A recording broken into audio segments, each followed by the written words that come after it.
Alright guys, that's the Aberdeen Celtic game in the 90th minute, so it's basically what done. There's only 3 minutes added on time. 2-0 Celtic, and barring a late goal, which I don't see coming because it's pretty boring. The last 15 minutes has just been nothing really happening, but yeah, Aberdeen just lacking a real goal threat, as I'll get into my game analysis. The guy that was the striker called Yenge, I believe, he was Celtic's best player. He was just absolutely terrible. He kept giving the ball away. He wasn't holding up the ball well. At one point, he blocked an Aberdeen shot that was going on target. At least could have been going in. He ended up blocking it himself. At one point, he ended up doing something with the ball and ended up losing it when they could have put it in the box and gave them an opportunity. So yeah, Yenge, he was terrible for Aberdeen. By far the worst player in it. Yes, Aberdeen just didn't seem like they had any goal for it. I didn't see, once they went a goal behind, it was possible for them to get a goal back. But once they went 2 goals behind, there's nowhere to get a goal from. I didn't see a single player getting a goal. But yeah, so the game analysis. 3 minutes in, Tierney had a shot that was, Tierney had a shot. He had a shot that he hit it right, and it went all the way out for an Aberdeen throw. So it didn't even go behind the goal, it literally went all the way wide for an Aberdeen throw. So that's how wide that went. I wrote in 16th minute, Aberdeen actually had a decent start, I thought, compared to normal, where they just sit back and let Celtic kind of push them. They actually started pretty decent. I think it's our new boys that were playing pretty alright. And Schmeichel had a good save at the 7th minute. One of the Aberdeen players had a good shot and it was a decent save. Comfortable but decent, all in. The 17th minute, Celtic weren't looking very good. And yeah, they just weren't looking very... Early on in the game, it was actually Aberdeen that looked better than Celtic, I thought.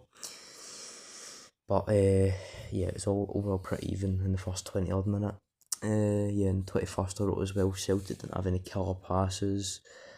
And then in 27th minute, that's when they get their first goal. Is their new signing that they got this season, Benjamin Nygren. He got a goal. It's a decent finish, but it probably wasn't actually deserved at that point in the game. I thought Aberdeen actually played a bit better than Celtic up to that stage, so it probably wasn't deserved. In the 29th minute, Hatate had a shot on target. 35th, Nygren had a bad free kick. At the 37th, I wrote Ida was just being not impressive. Yeah, he was not really impressive that game at all. In the 44th minute, I wrote Yenge, which is the Aberdeen striker, absolutely terrible. Which he was terrible. Both the strikers were terrible. Yenge was worse than terrible. And Ida, it's just, I don't know why Brendan Rodgers is playing away, and maybe because he doesn't really have anyone else he thinks he can trust, but me personally, I would not be playing him. Second half, Maeda had a shot. It was a great save by Mitov. 53rd minute, Yenge blocks his own player's shot, which could have went in. 56th minute, McGregor had a shot off target. 65th, Hatate scores. This was a really good finish from Hatate, to be fair to him. It was off the bar and went in. It was unsavable. Literally, as I said, unsavable. No keeper would even get close to that.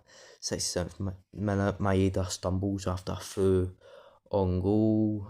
74th minute, Aberdeen should be scoring. They had a decent opportunity in 74th minute and Schmeichel ended up getting it in the end. But overall, Aberdeen started better than I thought they would have, but after Celtic got that goal, it kind of just deflated Aberdeen, and I thought they went back to their usual ways.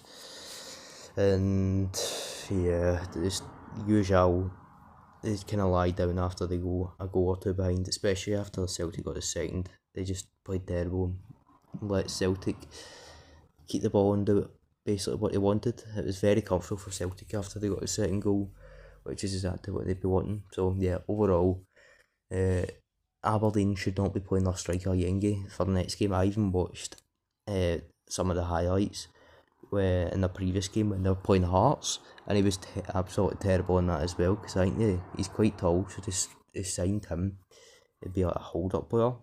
but yeah, he was just not doing any hold up in either of the Hearts or Celtic games, so I would not be playing him, and for Celtic I would not be playing Ida either. Yeah, so I think Celtic's made a bad decision selling Kyogo, and they should really be getting a new striker in before the start of before the end of the transfer window. So yeah, that's my analysis.